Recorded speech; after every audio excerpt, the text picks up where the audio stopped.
Maktabga bordi birinchi kuni.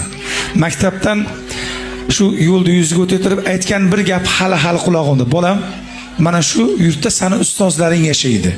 Seni shu yurtdan nimani o'rgansang, hayotda shunaqa inson bo'lasan. Men o'sha kuni deydi, birinchi soat o'tgandan so'ng ustoz uyga javob berganda, yo'lda bo'yiga chiqsam, otam deydi, eski velosipedi bo'lardi. Yo'lda narigi yuzda meni kutib turgani haligidek esimda. Oldilariga o'tib, dada hali ketmabsiz. Men chiqishimni kutib o'tirdingizmi? Yo bir qizg'ondingiz meni desam, bolam, bugun kelishing, yangi joyga kelding. Birov seni turtmasin, so'kmasin deb ozgina kutib o'tirgim keldi. Xafa bo'lmaysan. Vaqt o'tib boryapti deydi, maktabdan borardim, men bu yaqin kirib bo'lib qolsa deydi, dadam koyirdilar. Bolam, pokiza yurgin.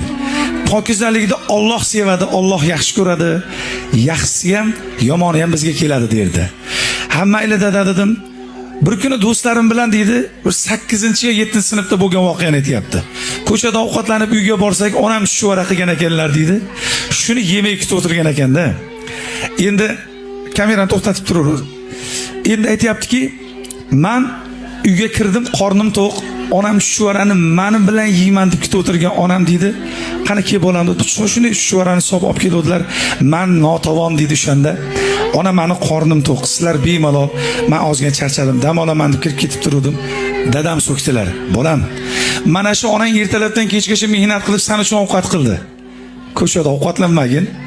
Ko'cha bu xalqimni buzib qo'yar ekanda, ko'chada